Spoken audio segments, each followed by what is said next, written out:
my name is Shweta Sinha and now take a look on today's bulletin. Kitchen laboratories used for foreign nationals to make drugs in their own houses are fast becoming a prime sources of synthetic drugs supply in the city after narcotics supply took a hit, as per the Narcotics Control Bureau.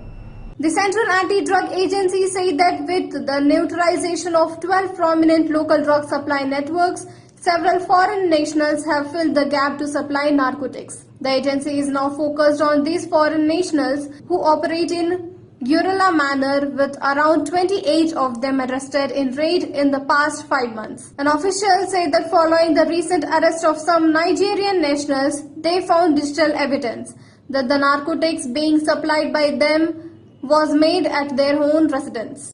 The Supreme Court on Tuesday said that there is no need for a toll-free number for registration for COVID-19 vaccine, as the center has already started walk-in vaccination where people can go for jabs without prior enrollment.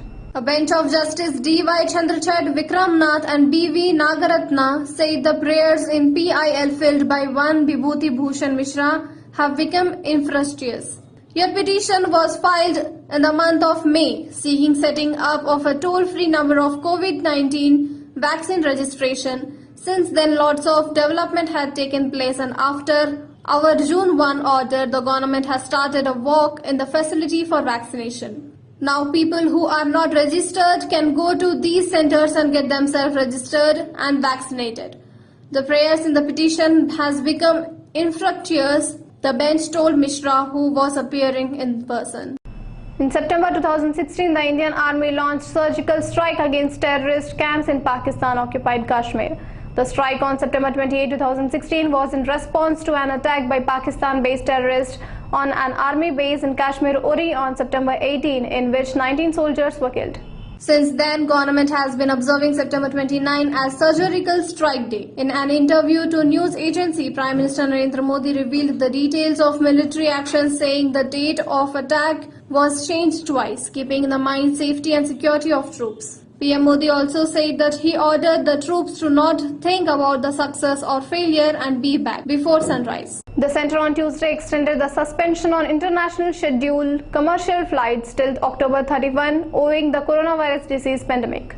The latest circular issued by Directorate General of Civil Aviation continued to keep international cargo flight and those approved by the regulator to operate. The DGCA also said the scheduled international flight might be allowed on selected routes on a case-to-case basis. The Indian government banned international commercial flights since March 23, 2020. They checked the spread of COVID-19 infections. It eased the restriction on flight in certain countries with which India had an air bubble arrangement during the past years. Prime Minister Narendra Modi on Tuesday chaired a meeting of the Union Council of Ministers wherein presentations were made on focused implementation and monitoring of various projects. Sources aware of the development said Union Minister Gajendra Singh Shekhawat and Piyush Goyal made the presentation on focused implementation of projects, policies and government announcements. The presentations were followed by a sort of freewheeling discussion on how the implementation of various projects and government schemes can be further improved and speed up.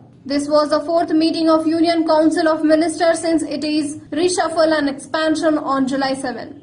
The much-awaited Huzurabad Assembly by-poll finally gets a date, as the Election Commission of India on Tuesday announced that the by-election will be held on October 30. ECI decided to schedule the poll on aforementioned date, considering the issue related to pandemic, floods, festival, cold conditions in part of country where polls were long due to happen. A feedback was given from the state and UT. By poll to 3 Lok Sabha seat and 29 other assembly constitutions in other state will be also held on October 30, the ECI said. The counting of votes will take place on November 2nd. Mumbai Indians won their first game after 3 defeats as they beat Punjab Kings by 6 wickets in an IPL encounter here on Tuesday.